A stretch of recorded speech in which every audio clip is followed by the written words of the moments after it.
descentralizar essas pessoas desses roteiros rígidos, né? E investindo mesmo dentro da própria cidade, porque fazendo reformas sem ser os pontos turísticos, né, geralmente visitados, cria um ponto positivo tanto para os moradores quanto para as outras pessoas que não tendem a ficar limitadas só nos pontos mais conhecidos, né, que já tem uma certa depreciação. Então, é criar políticas mesmo para descentralizar essas pessoas desses roteiros rígidos. Só que você tem que fazer isso junto com, você tem que combinar com os russos, né? Você tem que fazer isso junto com as agências. Você não pode fazer isso desconectado, desligado do mercado, dos hotéis, das agências, dessas empresas de viagem. Ou seja, o turismo ele é muito sensível. Então, se você criar um roteiro alternativo, e isso não recebeu apoio das empresas, né, das agências, dos hotéis, dos restaurantes, você não vai ter serviços desse local. Você tem que ter, o poder público tem que agir, atuar, né, no planejamento junto com o mercado, né, porque senão você cria um roteiro e esse roteiro é completamente esvaziado, ninguém vai lá, né, inclusive porque não tem serviços lá, né.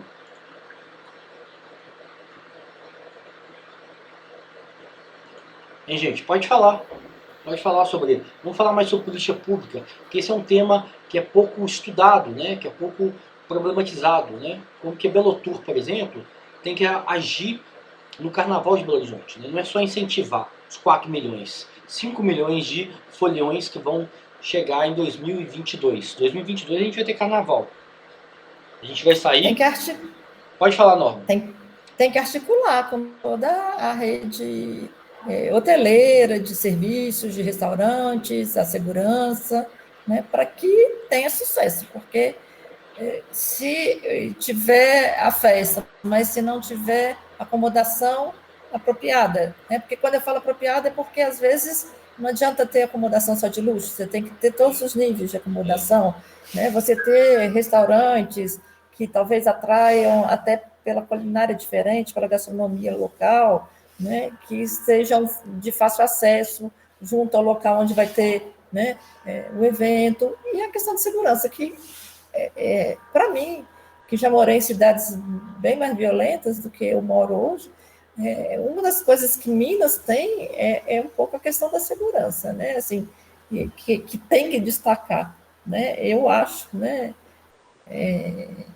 apesar de já ter tido casa arrombada no interior de Minas, mas, assim, de uma forma geral, Minas passa essa impressão de mais seguro. Se não é, né, é a sensação que eu tenho. Né? A percepção da gente é enorme. Esse é um ponto interessante. A percepção que a gente tem, a percepção ela é muito subjetiva, né? É baseada na sua experiência, na experiência dos seus amigos, ou seja, ela diz sobre um micro-universo, não é isso? Meu vizinho, meu pai, meu amigo que mora aqui no castelo, ou seja, as pessoas vão me dando referência e eu vou construir uma percepção de segurança, né? Então, o Carnaval de Belo Horizonte tem esses atrativos, né? O custo é mais baixo, né? O custo de hotelaria, de serviço, de alimentação, a segurança, né? A violência é menor. Então isso na verdade é material para a publicidade da prefeitura e das empresas. Vão usar isso a favor de Belo Horizonte, né? Mas elas têm que regular elas têm que intervir nesses efeitos da massificação, né? Roteiros rígidos, né? Você tem que descentralizar uma parte dos turistas, né? Para não ficar só no Centro-Sul. Então a população que mora no Centro-Sul, especialmente no Santa Efigênia, Santa Teresa, sofre muito impacto dessa concentração dos turistas, né? Para sair, para deslocar, para ir ao médico, né? Ali tem uma população muito idosa, população idosa alta, né? Uma alta concentração de pessoas idosas. Então a prefeitura tem que criar incentivos fiscais para descentralizar o fluxo, né? Então isso é um ponto importante. Professor, pode falar, Vitor. Esse marketing vindo do poder público, uma diminuição dele seria uma medida para não ter essa massificação assim nas áreas, ou seria uma medida que não seria muito coerente? Nos textos que tratam do overturismo nas cidades europeias, sim, menos marketing, né? Então isso está na agenda dos movimentos sociais que pressionam o poder público a diminuir a publicidade, né? Diminuir o investimento público em publicidade, ou seja, direcionar esse recurso público para outras áreas. Então lá esse é um tema central, né? Deixar de investir recurso público em publicidade de Barcelona ou de Veneza, porque não precisa, todo mundo quer ir em Barcelona, todo mundo quer ir em Veneza. E direcionar esse recurso para outras áreas, né? Para melhoria baixar o custo do transporte, da mobilidade urbana, investir em áreas públicas que os moradores vão usufruir, vão aproveitar, né? Então isso sim, isso tem sentido, né? Aqui talvez não. Aqui talvez ainda o mercado turístico ainda está consolidado. Talvez o Rio de Janeiro seja um mercado consolidado, né? Algumas cidades do Nordeste, mas as outras cidades do Brasil têm que investir em publicidade, né? Para atrair fluxo turístico, né? Ontem eu assisti um filme sobre turismo e falando que com essa questão da pandemia... Qual filme? Não é filme, é um vídeo, é uma live tour da Universidade Federal do Rio Grande do Norte. Ah, tá. Tá com alguns professores, um está na Austrália, carioca está na Austrália, o outro português está na Inglaterra, e um professor da USP, que está na USP, né? Falando sobre, no caso, falando sobre eventos, né? Sobre a retomada da questão de eventos, né? No Brasil após a pandemia, né? A imagem lá fora do Brasil é péssima, é a pior possível, mas o que eles estavam falando também foi a questão de, com a pandemia, houve uma procura de sair das grandes cidades e ir para o interior, né? O que vai reduzir um pouco essa questão. Eles até usaram o termo overturismo, né? Da turismofobia, que vai reduzir um pouco, porque com a questão da pandemia houve uma procura realmente até dos moradores dos grandes centros irem para cidades próximas, menores, né? Assim como o turismo também já está sendo direcionado mais para centros menores. Isso é interessante, Norma. Agora, vamos dizer assim, a migração, que tem muito a ver com o mercado de trabalho, né? É difícil para mim, né? Eu não consigo sair de Belo Horizonte, né? E muitos trabalhadores também. É muito difícil você sair da sua cidade, onde você tem renda, onde você tem moradia, e para ir para uma cidade menor, porque você pode não conseguir, o mercado de trabalho pode não te absorver, né? Isso depende muito do perfil do trabalhador, né?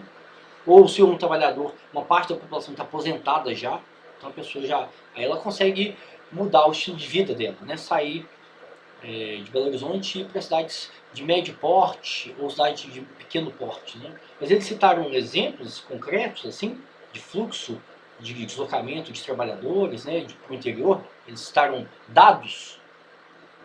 No caso, eles falaram um pouco de Europa, né? Então, falaram de ir mais a questão do turismo mais rural, né? De sair do turismo urbano e ir mais para o turismo rural, né? E isso, assim, lá as distâncias são menores, né? O professor que é português, Miguel Moital, o que está na... Eu estou com tudo anotado aqui. O que da USP é Luiz Godoy Trigo, e teve o Guilherme Loman, que está na Austrália, né? Em Portugal, é tudo muito mais perto, né? Então, você sair de Lisboa para ir para uma cidade pequena ali na região é perto, né? Então, às vezes dá para você conciliar, como eu, por exemplo, eu moro na Vale, eu trabalhava em Belo Horizonte. Sim, né? Pertinho. É pertinho, você tem facilidade, acesso fácil, né? Fora os acidentes, mas em geral o acesso é tranquilo. Né? E houve realmente, onde eu moro, uma procura muito grande pelos lotes que estavam desocupados. Sim. Né? Eles estão todos sendo ocupados. Né? Eu que tinha praticamente só um vizinho, agora estou ficando cheio de vizinhos. Vizinho que eu falo assim, lateral, né? Vai construir na minha frente, do meu lado, já construiu atrás.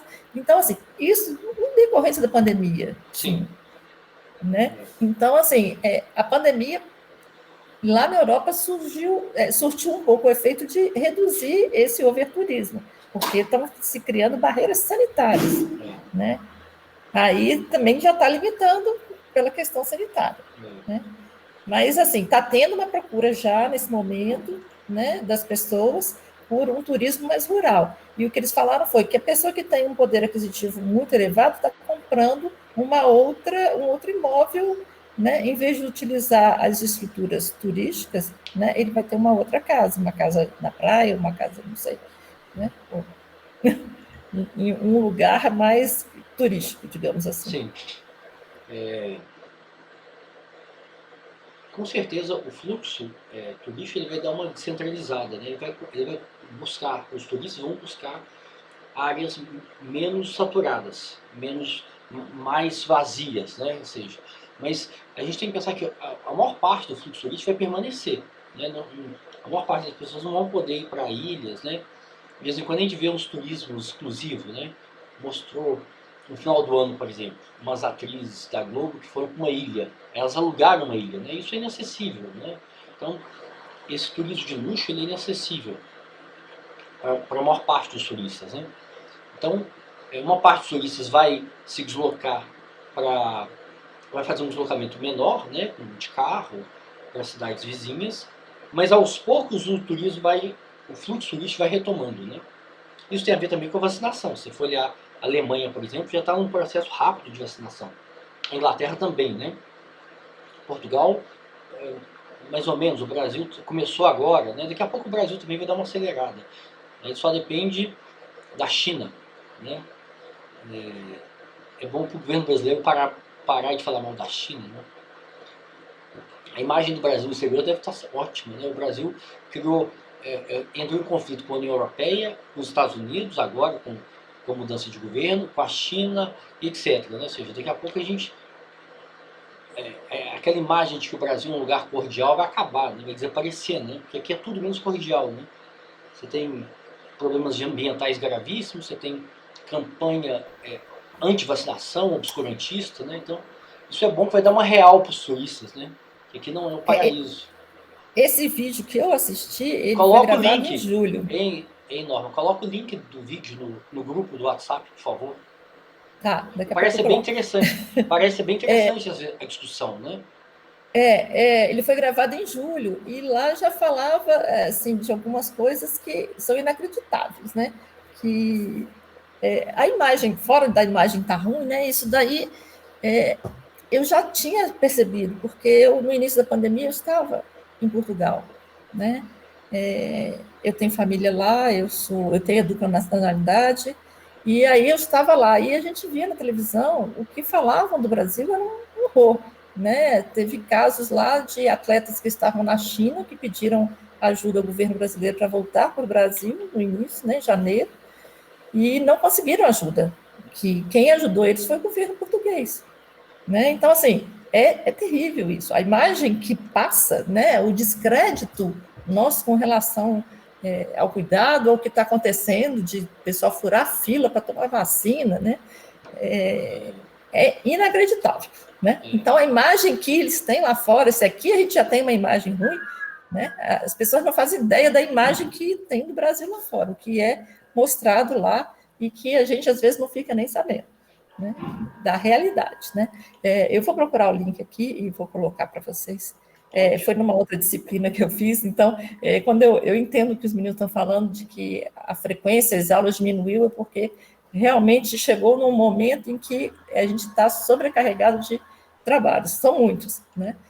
Eu, às vezes, mesmo tenho vontade de antecipar alguns que estão disponíveis, mas, às vezes, não dá conta, porque tem um que é para entregar amanhã, então, o que é para entregar na outra semana vai ficar para outra semana. Sim, né? Sim. Quem precisar de mais tempo, né, gente, todo mundo que me pede mais tempo por e-mail, né, ou no WhatsApp, eu sempre estendo o prazo, né? Então, eu entendo, a gente está vendo uma situação excepcional, então a gente tem que ser bem tolerante, tem que ser bem acolhedor com as demandas dos alunos, né? Eu sou. Então, quem precisar de mais tempo para entregar o trabalho intermediário ou entregar a síntese, eu não tenho nenhum problema em avaliar depois, tá? É só me pedir. O trabalho final a gente tem um limite, não pode passar muito, porque a gente tem um limite que é o encerramento do semestre, né? O trabalho final para o dia 14 de março e o semestre encerra no dia 31. Ou seja, eu tenho que lançar as notas antes. Eu tenho que fechar o diário antes, né? Tá bom? Isso, todo mundo que precisar de prazo, é só a gente conversar. Ok? Daqui a pouco a gente vai estar se encontrando no IGC. Né? Daqui a pouco eu vou estar oferecendo disciplinas optativas. Vou oferecer as disciplinas optativas que eu ofereço de desvio e turismo, por exemplo, né? E vou oferecer uma também sobre cidade e turismo. E aí a gente vai se encontrar na sala de aula. Vai ser legal, né? Sair um pouco do Google Meet, né?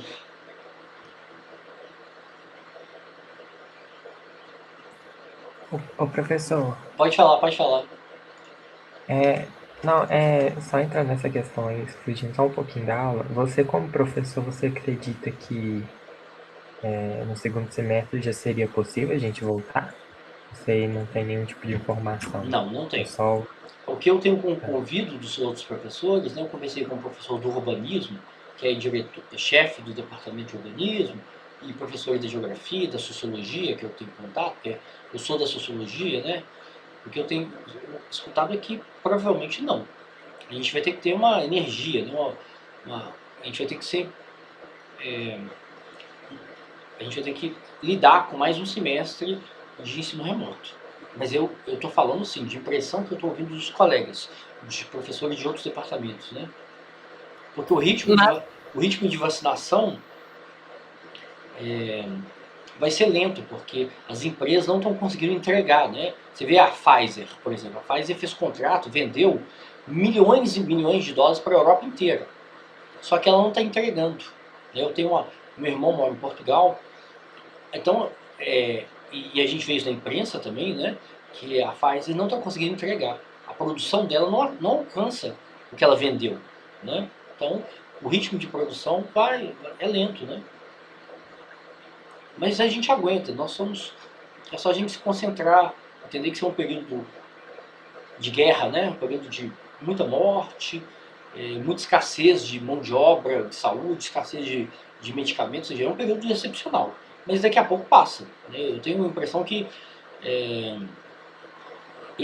talvez no final do ano a gente volte com aulas, parte de aula remota, parte de aula presencial, né? Mas isso eu não sei, tá, gente? Quem vai definir isso é o Conselho Universitário, né? É a reitora. Mas pode falar, Wagner.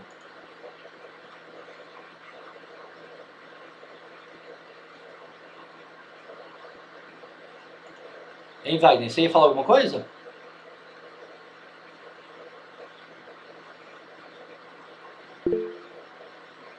Ah, o Vitor escreveu. E Norma, eu vi aqui que você colocou no chat aqui o link, né?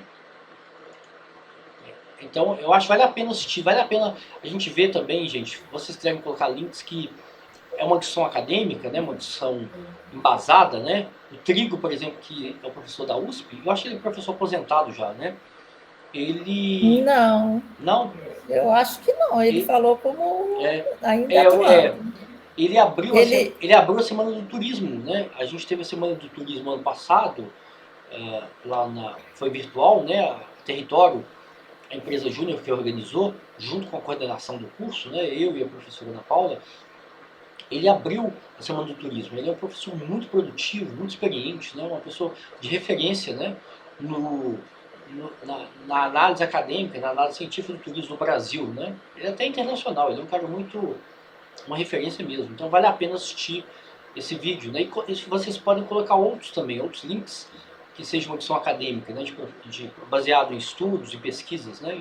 Isso é muito bom para a gente. Eu sei que vocês estão apertados, vocês estão com a agenda com over, né? Uma agenda saturada de atividades e aula e trabalho, mas no final de semana vocês podem assistir para divertir, né? Como lazer. O Trigo, ele falou que ele trabalhou também na Abreu, né? Que é uma empresa de turismo. É uma empresa grande, né? Concorre com a CVC, né? Eles são um pouquinho diferentes. Eu li um texto de uma estudante, não sei se de mestrado da Universidade Federal de Juiz de Fora, que falava da CVC como sendo massificado e Abreu como... Mais elitizado, né? Mais na área cultural, mais elitizado.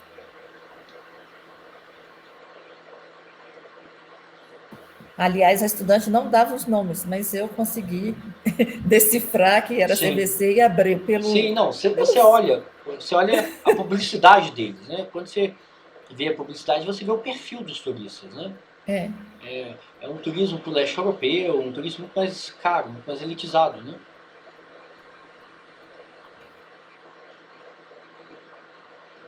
Professor, Pode falar, trabalho Lucas. vai ter, tanto o intermediário quanto o final, eles vão ter algum formato que é para a gente seguir? Ou, por exemplo, se eu quiser escrever resposta da pergunta 3 e responder tudo assim de uma vez, num texto grande, pode? Pode. Vocês têm liberdade, autonomia para definir isso, né?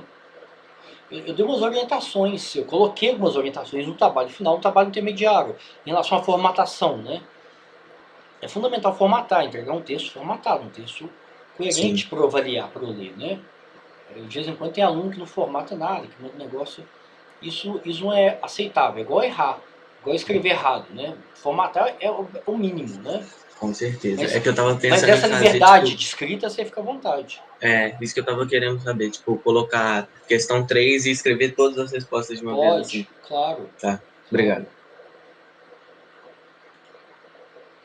Eu até comentei na minha síntese que esses dois textos de turismofobia são do mesmo autor e sobre o mesmo assunto, né? E, inclusive, em alguns citava as mesmas cidades. Alguns citavam, não, citava algumas cidades em comum nos dois textos. Mas a apresentação daquele primeiro texto é mais fácil da gente ler, da gente assimilar o conteúdo, porque tem os gráficos, as tabelas, que facilitam para a gente entender. Os dois textos estavam escritos em espanhol, né? Mas, assim, a apresentação do texto faz um pouco de diferença na hora da gente entender o conteúdo. Claro, sem dúvida. Eu achei esses muito bons, o jeito que ele escrevia, o jeito que ele falava, mostrando dados, exemplos de lugares diferentes. Eu gostei muito. Hein, gente? Agora vamos voltar aqui para a questão do trabalho final, né? Eu peço aqui para vocês ilustrem com um exemplo no Brasil, né, os efeitos da saturação turística, né? Vocês estão acostumados a escrever, né, pegar um exemplo e vocês veem alguma dificuldade nessa questão que eu pedi para ilustrar os efeitos da saturação turística com um exemplo? Tá tranquilo para vocês? Acho que tá tranquilo. Vocês podem me dar algum exemplo, assim, que vocês vão pensar, por exemplo, Belo Horizonte, Carnaval de Belo Horizonte, como que vocês acham, quais são os efeitos, né, do overturismo que vocês podem citar, que a gente pode discutir a partir dos conceitos, a partir dos textos que a gente leu, né? Eu acho que com o carnaval aqui em Belo Horizonte, a cidade ficou muito suja para a população local, os pontos turísticos mesmo, né? O pessoal que vem passar o carnaval aqui, eles têm a oportunidade de conhecer nesses roteiros, Mirante, Parque das Mangabeiras, Mercado Central e demais locais. E com isso, com a cidade ficando muito cheia, gera uma insatisfação, né, da população, igual as outras cidades que tem litoral e a gente faz visita e vê que tem, igual o exemplo da Nívia, né, quando ela foi para Maragogi, e tem essa sobrecarga. Mas voltando para Belo Horizonte, eu acho que é basicamente essa insatisfação a gente poderia citar, né, Belo Horizonte. Em relação à mobilidade urbana, vocês têm algum ponto que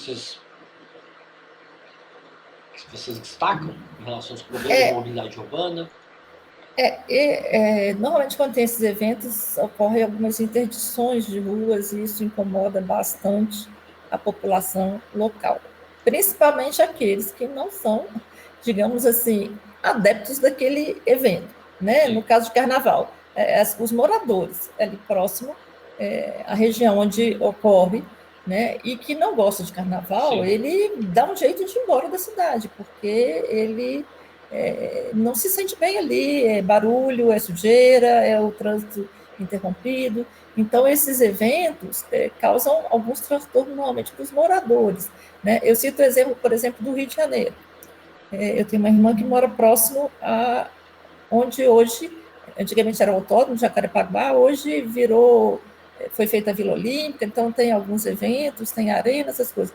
E quando acontece essas coisas, né, de Olimpíadas, dessas coisas, para você acessar a casa dela, você tem que ter um selo, lugar para poder passar, né, no caminho que você tem que chegar na sua casa, né? E o trânsito é infernal, quando tem Rock in Rio, quando tem qualquer evento, né, desse porte, você tem que se sujeitar àqueles problemas, e às vezes você está na sua rotina diária de ter que ir trabalhar, de ter que levar filho em escola, né? E você está com seu trânsito interditado, né? Você tem dificuldade para chegar até a sua casa, então isso complica. Sem dúvida, né? E a prefeitura tem que lidar com esses conflitos, com essas demandas, né? Tem que informar a população de que esses problemas eles são temporários, né? Ou seja, o ganho para a cidade, a prefeitura tem que informar, olha, o ganho no desenvolvimento local, né? O impacto econômico, né? Em toda a cadeia, você tem um aumento de segurança, ou seja, cabe à prefeitura mediar esses conflitos, né? Ou talvez reduzir o bloqueio, né? Os horários de bloqueio, né? A prefeitura tem que ser ela tem que ser sensível às demandas da população, né? Não pode ser só sensível ao setor da cadeia turística, né? Então, isso é uma coisa que é um ponto interessante, que muitas vezes a prefeitura não é sensível, né? Não tem nenhum tipo de escuta, nenhum tipo de abertura para as demandas da população. Eu não sou carnavalesca, não sei os horários aqui de Belo Horizonte, mas quando eu morei em Recife, eu trabalhava no centro de Recife, e às 5 horas da manhã, os caminhões de limpeza da prefeitura estavam lavando as ruas, né? Então, quando a gente chegava para trabalhar, estava já terminando a limpeza das ruas, né? Tinha o carnaval, e no dia seguinte, quando a gente chegava para trabalhar, as ruas já estavam sendo pelo menos limpas, né? Eu não sei como é aqui em Belo Horizonte. Alguém aqui participou do carnaval? Né, gente? Do carnaval de 2020, né? 2020 teve o carnaval aqui antes da pandemia, antes do fechamento da cidade, né? Alguém participou? Alguém pode trazer algum exemplo para a gente?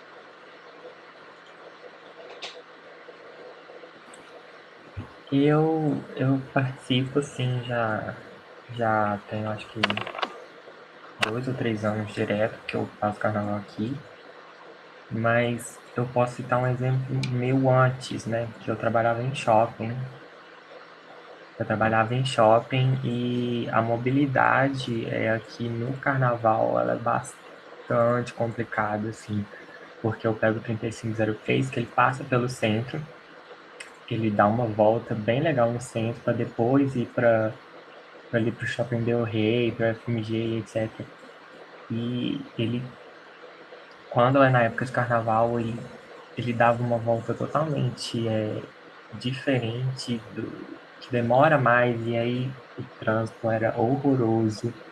E eu via muita gente reclamando, assim, em questão a isso, assim. E também não tem uma certa divulgação do poder público. A gente, às vezes, chegava, não só no carnaval, mas em outros eventos, a gente chegava e sabia que a rota ia mudar só lá no ônibus, sabe? O ônibus que ficava de duvidar, assim. Esse é um exemplo simples, né? Básico, né? Como que o investimento do carnaval, o investimento assim, toda a gestão, o planejamento, o investimento do poder público, né? Da Begatrans, da Secretaria de Desenvolvimento Econômico, da Belotur, como que ele está todo voltado para os foliões, para o turista, né?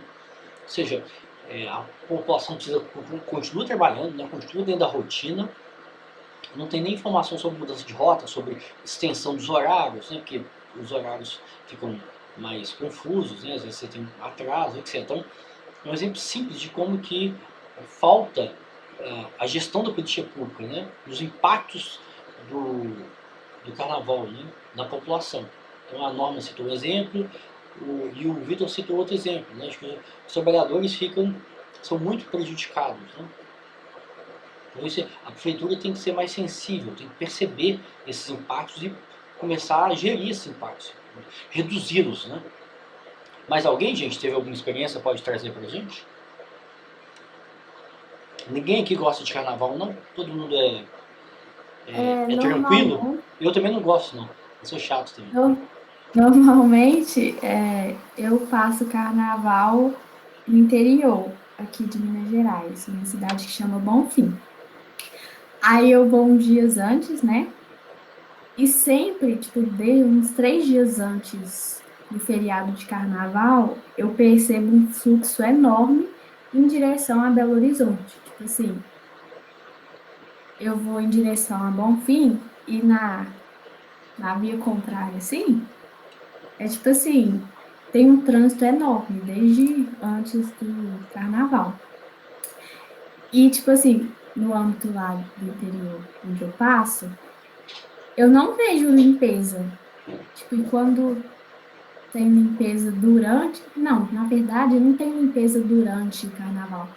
Eu acho que é mais no final e é só nas áreas centrais, onde ocorrem as festas, onde tem mais bagunça mesmo. E é isso, eu acho. Eu não sei como que é a gestão da prefeitura aqui em relação aos resíduos, né, limpeza, eu não sei também, porque eu não vou. Mas no interior a prefeitura tem menos recursos, né, então no Rio e aqui o investimento no planejamento deve ser maior, né, de limpeza, porque o volume Sim. é muito maior de turistas, né, não tem que ter investimento. Aqui em Belo Horizonte eu vi até que o FMG tem um trabalho, não sei se é de pesquisa, que coleta os dejetos dos banheiros químicos e transforma em adubo. Entendi. Isso é interessante, né? Coletar todo tipo de resíduo, né? Papel, alumínio, vidro, né? Isso é interessante. Isso gera riqueza, né? Grande parte do lixo que a gente produz deveria voltar para a cadeia produtiva, né? Assim, para papel, metal, vidro, etc. Né? Adubo, né? Isso seria um modo racional e econômico de aproveitar o lixo. Né? Aqui eu moro no interior, né?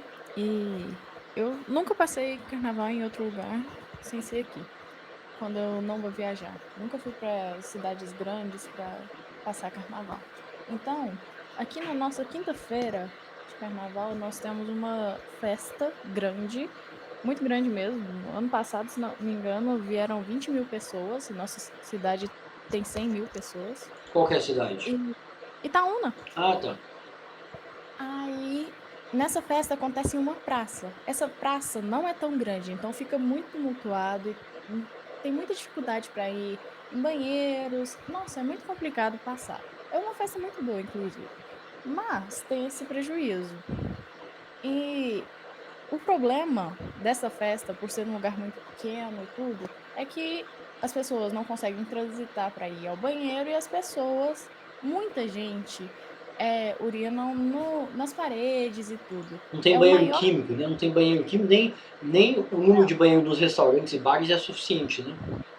Não, bares, restaurantes nesse lugar, eles fecham tudo, porque é muita gente. Mas eles não estão interessados em vender, não, poxa? Não, lá naquela área é mais lojas e tudo, então não tem como manter. Então eles abrem barraquinhas na frente para facilitar. E banheiro público só fica no alto do morro. Então, muita gente evita de ir, e homens, principalmente, urinam nas paredes. E o pessoal que mora lá perto reclama muito, porque por parte da prefeitura, eles não lavam isso, eles recolhem o lixo e mesmo assim demoram muito tempo. E, se não me engano, sábado de carnaval, que eles vão recolher as coisas direito. E a festa acontece na quinta.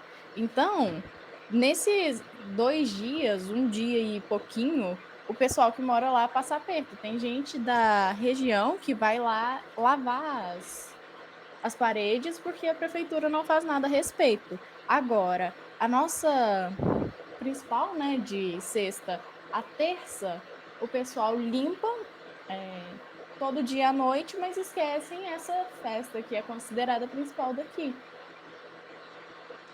Como chama a festa, Luísa? Chama pau de gaiola. Pó? Pau. Pau de De gaiola. Tá. Sim, sim. E o que é? É música? O que tem na festa? Ó, O que tem atrai música, 20 tem mil pessoas? Tem música, tem trio elétrico, tem. Entendi. O negócio os meninos vestem de meninas e as meninas vestem de meninos. Entendi. Então Então, é a mesma ideia do carnaval, né? Uma subversão das regras, né? Uma suspensão sim. das regras, né? E sai gente da cidade inteira, porque a festa acontece no centro. Então, e acontece lá por volta das 6 horas, começando. Aí, 2 horas da tarde, você já consegue ver um punhado de meninas vestidas de meninos. E é para todas as idades. Muita gente, até pequenininho, vai. Entendi. Um outro ponto interessante também, que vocês poderão destacar no trabalho final, é essa ausência de mobilização, né? Então, quando a gente compara os impactos da saturação turística, do overturismo nas cidades europeias, o que destaca, uma das coisas que destaca para mim, é a mobilização social, ou seja, a sociedade civil, que é afetada pelos problemas, né, pelos impactos do overturismo, ela se mobiliza, ela vai pressionar o poder público, ela vai tomar uma posição contra o Airbnb, né, contra as empresas do turismo. Né, ou seja, tem que reduzir, tem que ter regulação. Né. Essa pressão é que pode gerar mudança. Aqui no Brasil, a gente não vê essa mobilização. Né.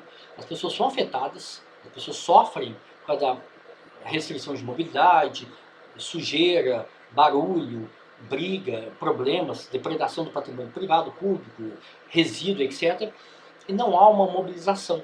Não há uma mobilização de parte da população, né, que é mais afetada, para pressionar a Belotur, para pressionar a BH Trans, para pressionar o poder público. Né? Então, essa é uma diferença grande entre a experiência das leis europeias e a experiência brasileira. Né? A nossa sociedade é muito passiva. Né? Isso é difícil de entender. Né? A gente tem muitos problemas e a gente se mobiliza pouco por esses problemas, né? Para mudar esses problemas, né? Para diminuir. Né? Então, por que não pressiona? Então, você que é moradora, por que a população não pressiona a prefeitura, a Câmara Municipal? Né? Pressionagem pressiona, mas não adianta muita coisa, não. A gente já fez até como é que chama? Recolheu assinaturas. Abaixo-assinado. Abaixo-assinado, para ver se a gente conseguia fazer alguma coisa a respeito, mas a prefeitura não fez nada. Tem que mudar o local. Ano passado fez um recorde, porque eles já limparam na sexta-feira, então a gente já achou um lucro, mas eles não lavaram. A meta de 2022 é eles lavarem lá. Porque a prefeitura não lavar uma área próxima das casas, né? Ou mesmo no portão, em que as pessoas urinam, né? Isso é incompreensível, né? Uma ausência do poder público total, né? Sujeira. Detalhe, é perto da prefeitura ainda. A gente falou, não, é perto da prefeitura, deve prejudicar alguma coisa para vocês. Claro. E nada eles fazem. É impressionante como que existe uma ausência do poder público nos nossos problemas, né? Então, o turismo, na verdade, o que é o turismo? O turismo não é a causa disso, né? Então, quando a gente olha para os exemplos europeus, a ação dos movimentos sociais acaba demonizando o turismo, né? E a questão não é essa. O problema não está nos turistas, o problema está na falta de gestão. É isso que vocês têm que destacar. Na falta de gestão pública, né? Na falta de regulação do turismo. Né? Então, a gente é aquela escala, né? Ausência de regulação e regulação total. Né? A gente não vai alcançar essa regulação total. Você tem que ter gradações aí, né? Você tem que ter ações para intervir sobre os problemas que afetam a população. Isso é o básico da política, né? Que a questão toda aí é sobre a ausência da política pública, sobre a ausência do poder público, né? E aqui no Brasil isso é mais gritante ainda, né? Então a gente tem o problema da Pampulha, por exemplo, né? Como eu chamei a atenção, eu destaquei isso na aula anterior, né?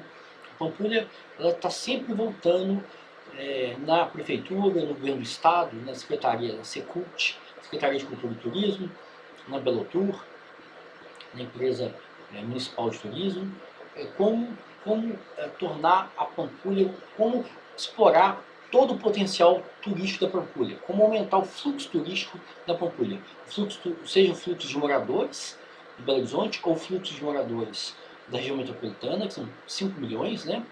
Ou o fluxo de turistas de outros estados ou de outros países. Né?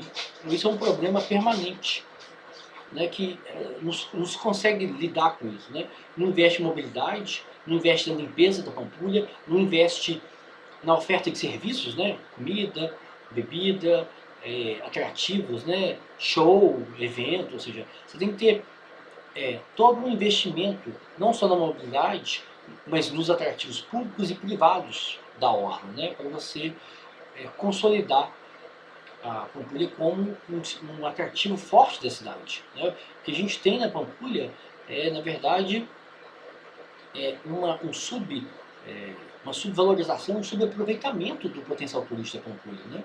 E a Pampulha tem áreas, partes, que continuam sujas, que não tem uma organização do espaço. Então, às vezes, você vai andar. Eu moro aqui perto da Pampulha, né? Eu vou a pé. Da minha casa, eu faço caminhada com meu filho e a gente vai a pé para a orla. Você não tem uma separação de bicicleta, de pedestre, tem um monte de bicicleta que passa 300 quilômetros, né? Quase. Então, você tem áreas que não tem segurança, etc, etc, etc. Ou seja, a Pampulha é um patrimônio, né? E é um patrimônio agora da humanidade. E não tem investimento, não tem política pública, né? Então, cabe à população pressionar. Né? Esse caso de Itaúna é um caso gritante, né? Luísa, esse evento é patrocinado, digamos assim, por alguém? Quem é que articula o acontecimento dele? É o poder público ou é privado? É público, só que aqui a gente tem as nossas próprias escolas de samba, né?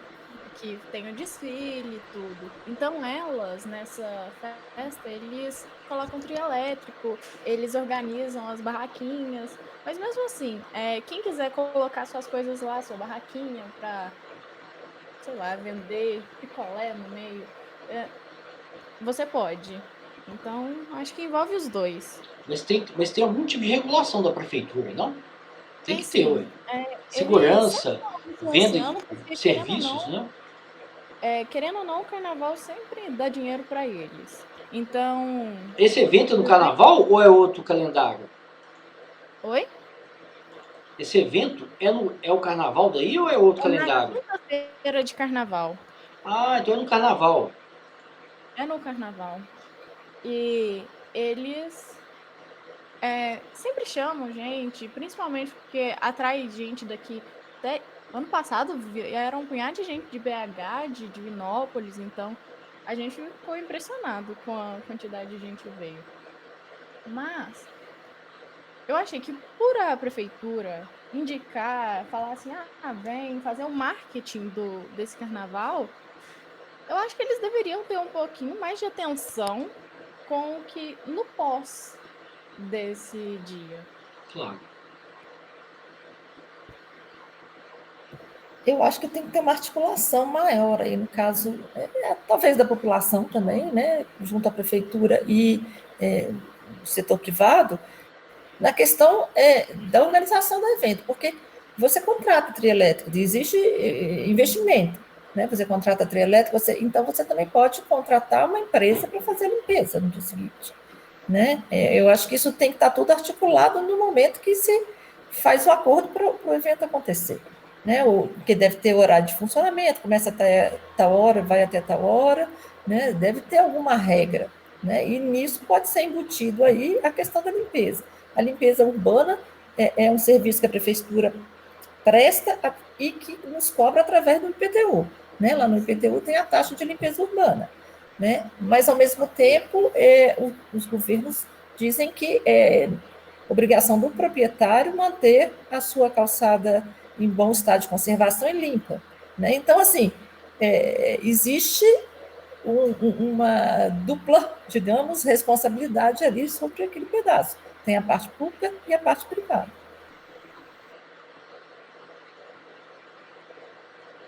Exatamente, isso mesmo. O pessoal das ruas de lá, eles costumam lavar a parte deles e tentar deixar para a prefeitura, mas quando eles não lavam, tem que ser as pessoas mesmo da região.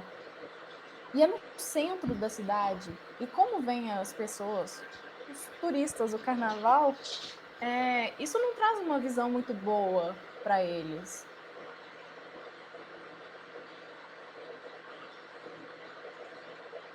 Eu acho que, na verdade, você tem um conjunto de atores que são afetados, né? Você tem os comerciantes que você falou que fecham, né? Que fecham, que não tem lucro com o carnaval, né? Você tem os moradores, você tem a própria população, os próprios turistas, né? Os turistas não veem o impacto, né? Mas os moradores, sim. Os moradores da cidade também usufruem desse evento, né? Então tem que ter uma pressão grande aí sobre os vereadores, sobre a prefeitura, né? Mobilizar as redes sociais, né? Com foto, né? Você tem que usar foto, registro, para chamar a atenção do impacto disso, né? Colocar isso na rede social, colocar isso para mobilizar e pressionar o poder público, né? É o jeito. E ano que vem a gente vai ter outro problema, né? Que vai ser Qual o esse problema? medo com o coronavírus também. Qual? Porque mesmo o problema com o coronavírus, porque assim, querendo ou não sei como que vai estar a imunização de todo mundo. E saúde pública é uma coisa muito complicada, né? Principalmente no Brasil. Não sei quanto tempo vai demorar essa vacinação, se vai estar completa até fevereiro do ano que vem, mas assim, se não tiver, e mesmo se tiver, não sei quais as vacinas que nós vamos tomar, também a segurança dela não é de 100%, né, do vírus. Então, eu acho que vai ser outras preocupações.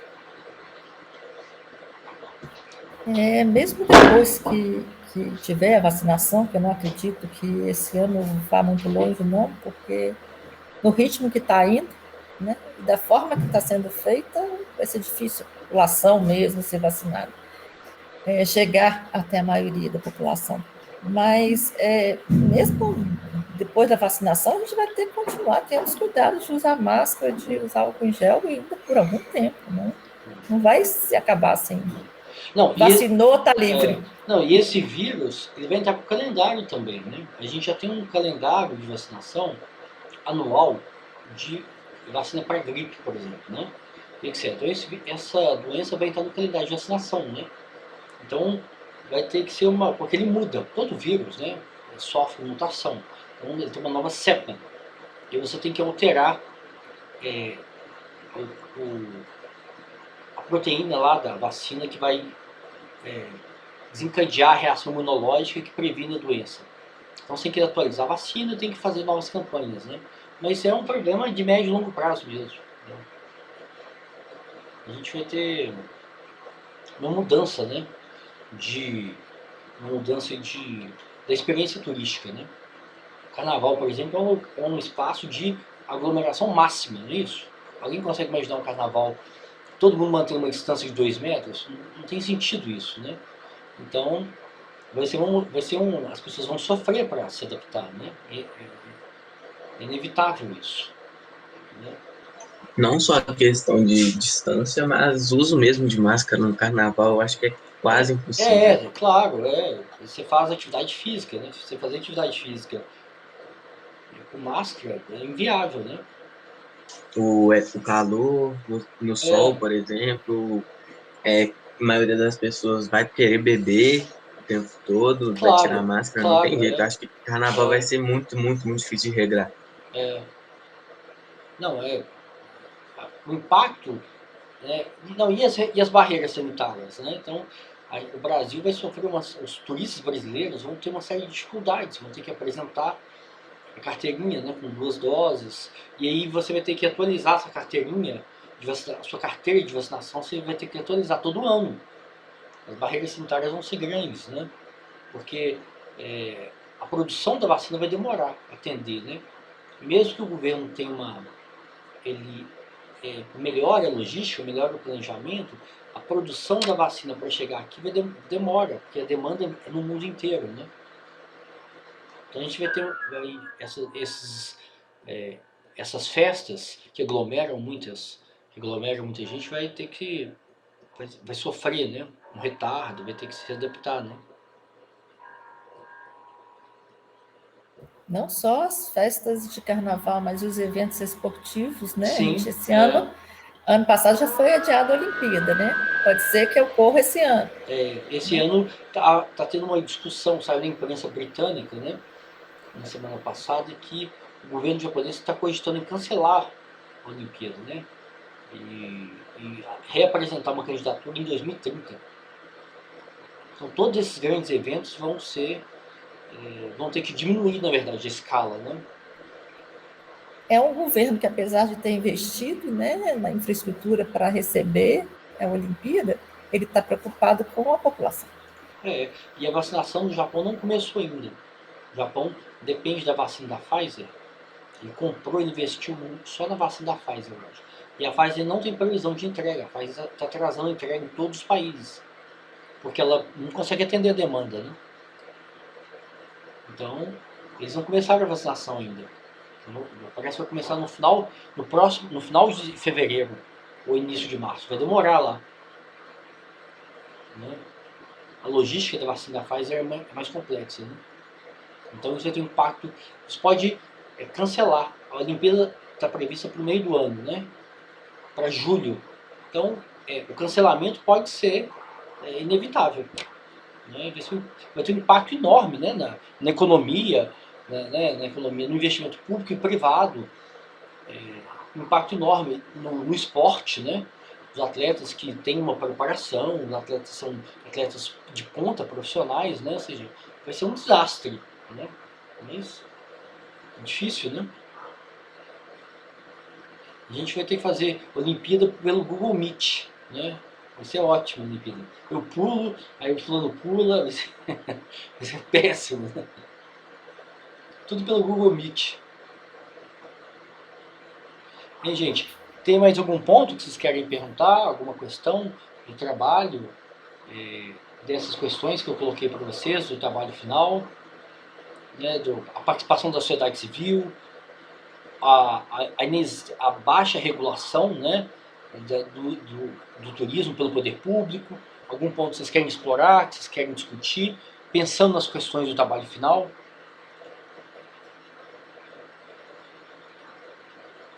Eu lembrei de um lugar que eu fui no início do ano passado, chama Península de Maraú, no sul da Bahia.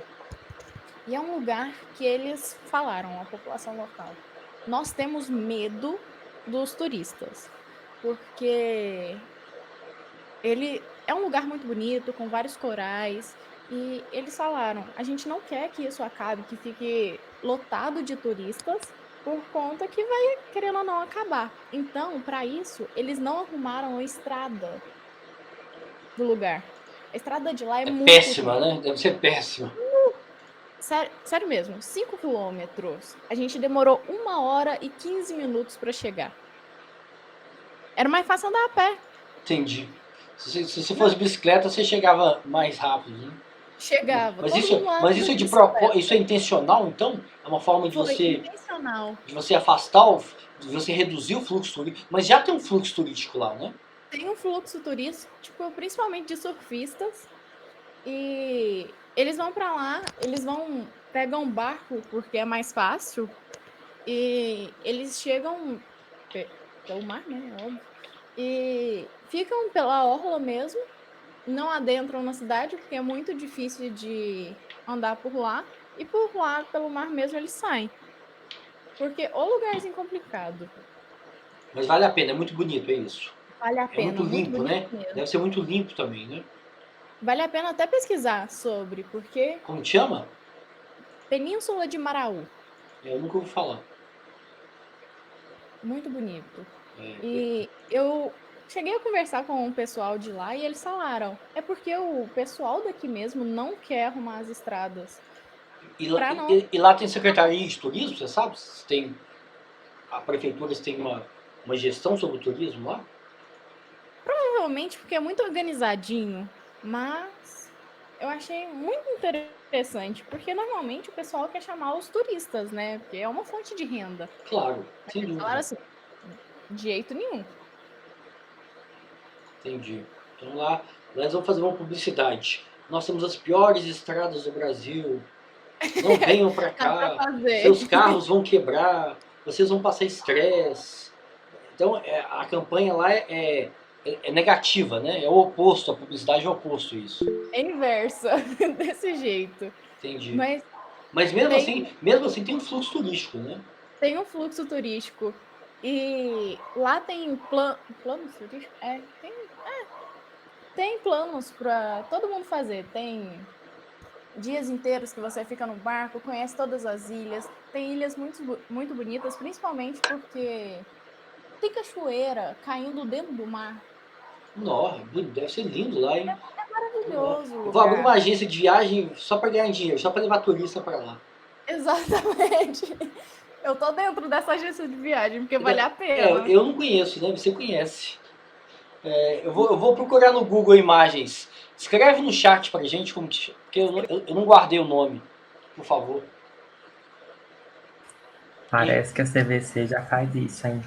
Eu tô pesquisando já tem aqui. um roteiro para lá, a CVC? Parece que sim, professor.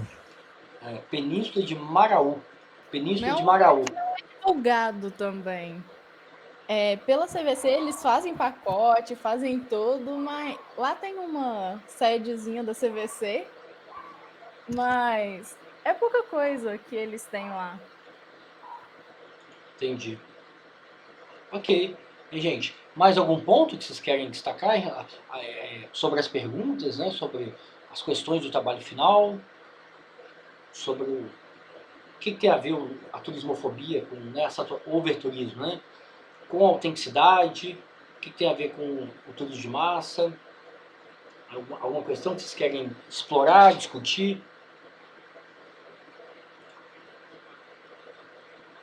Professor, Pode falar, Vitor. em relação à autenticidade, nesses lugares,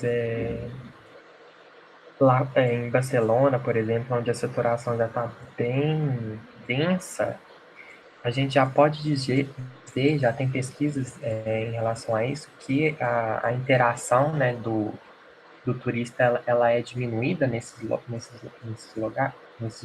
Sem dúvida, sem dúvida. Não há interação, né? Os turistas ficam entre eles e têm interação com os serviços, né? Então, esse é um ponto que está aqui no trabalho, na questão do trabalho final, né? Inexistência de interação entre turistas e a população visitada. Essa inexistência aumenta o antagonismo da população em relação às empresas do turismo e em relação aos turistas, e em relação à Secretaria Municipal de Turismo, né? A população tem um antagonismo muito grande e vem esses atores do turismo, né? A rede de hotéis, esse restaurante, o poder público, os turistas, né? As agências como causadores de problemas, né? Como predadores que não têm nenhum tipo de interesse em respeitar os interesses e as demandas da população local, né? Então, esse afastamento dos turistas da população local em relação aos turistas, isso é muito destacado nos textos, né?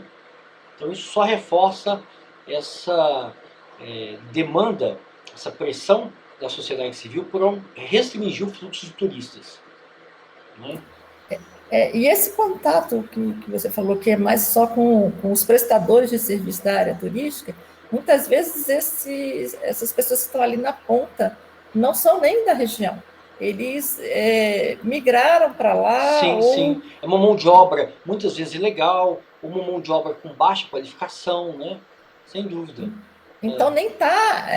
Não tem desenvolvimento inserida, local. Não está nem inserida no contexto local. Desenvolvimento na cultura local. Não tem, sem dúvida.